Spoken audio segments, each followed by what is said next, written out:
So now I'm going to show you how to get a very basic sensor in the form of an analog input. So on the Arduino board, you'll see that there are a few pins on one side of the board. There's 6 pins labeled, A0 to A5 or analog 0 to 5. So there's, and you can use these pins to measure not only if the incoming current is at 0 or at 5 volts, but if everything in between. So if you have something that is at 2.5 volts, you can find out that it's okay. It's halfway through the maximum voltage, and so for this tutorial, you'll need your Arduino board with a USB cable and your Arduino software with Plaquette installed,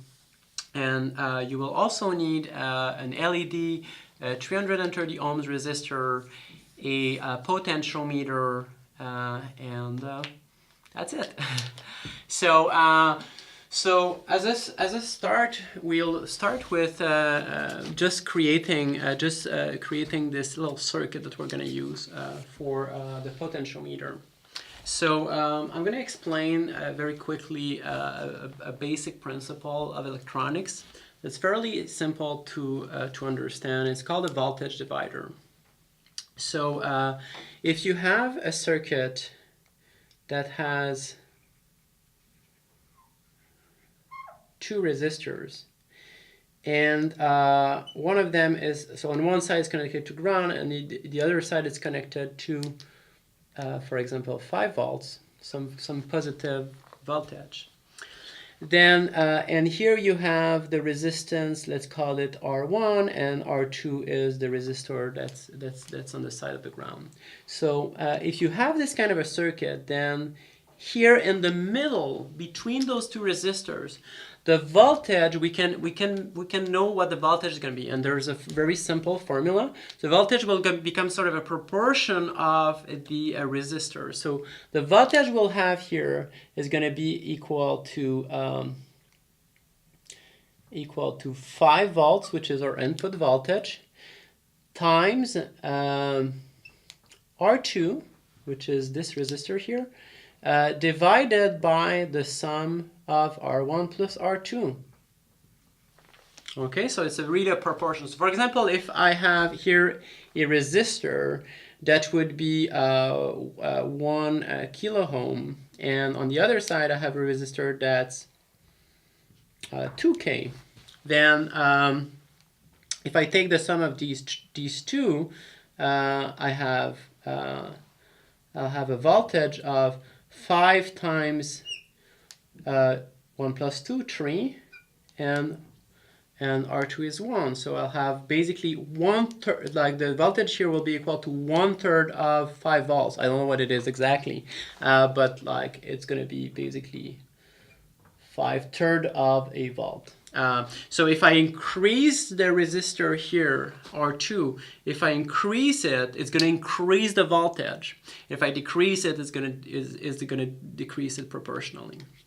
So we can use that basic principle to control different kinds of, to use different kinds of sensors. Not all sensors, but the number of sensors, very simple sensors that are based on changing resistance can be used for such a circuit. An example would be, for example, there are some photosensors that change the resistance depending on the amount of light. So if we have a system where we have a photocell, photoresistor on one side, on the other side we have a constant resistor that's about, you have to choose a resistor that's kind of in the same range as your photocell. Then when the incoming light is going to change, it will react to it. Another kind of sensor would be a thermistor. So it's a resistor that changes depending on the temperature. So this is the basic principle we're going to use for this analog input. Now what we're going to do, just for a start, is that we'll use what is called a variable resistor or a potentiometer. sometimes we call it just POT for short. So potentiometer. You'll see that sometimes. So basically, a potentiometer is a resistor that with a little dial usually, and by turning the dial, it will change those two values. It will change R2 and R1. It's like, basically, it's a bit like if you had a big resistor and you can change, you can sort of move along that resistor. So to make this little circuit that we're going to use here, we're going to have, so the potentiometer you're going to use is going to have 3 legs. And one of these will have to be plugged into the positive, to the 5 volts, and the other one on the other side will be plugged into the ground or in the negative.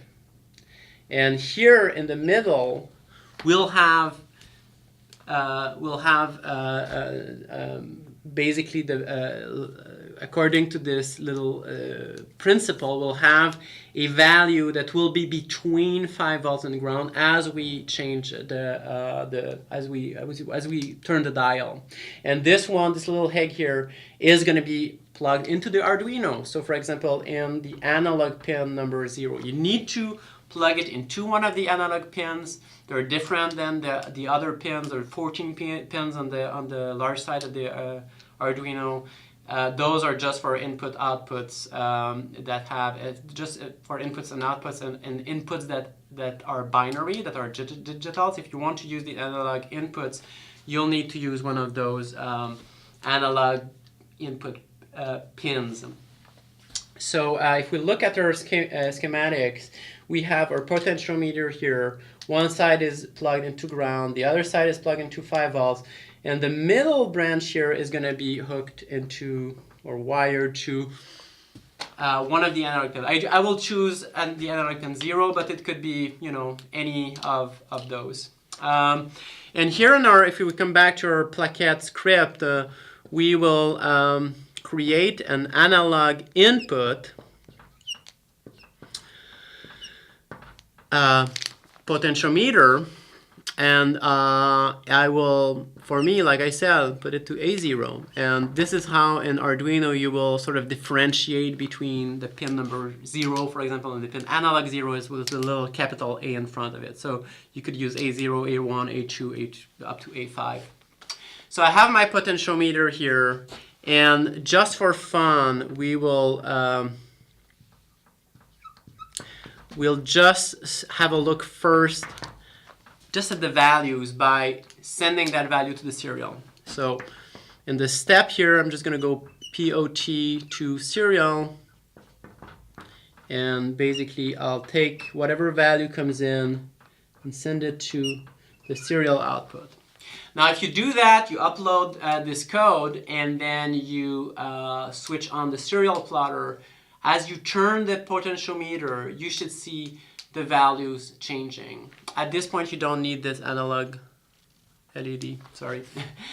So just with this code, I have my potentiometer that's plugged in. I have my serial output, and I just send the value to the serial. You should be able to see these values changing on the serial plotter, going between 0 and 1 as you move, as you turn the dial.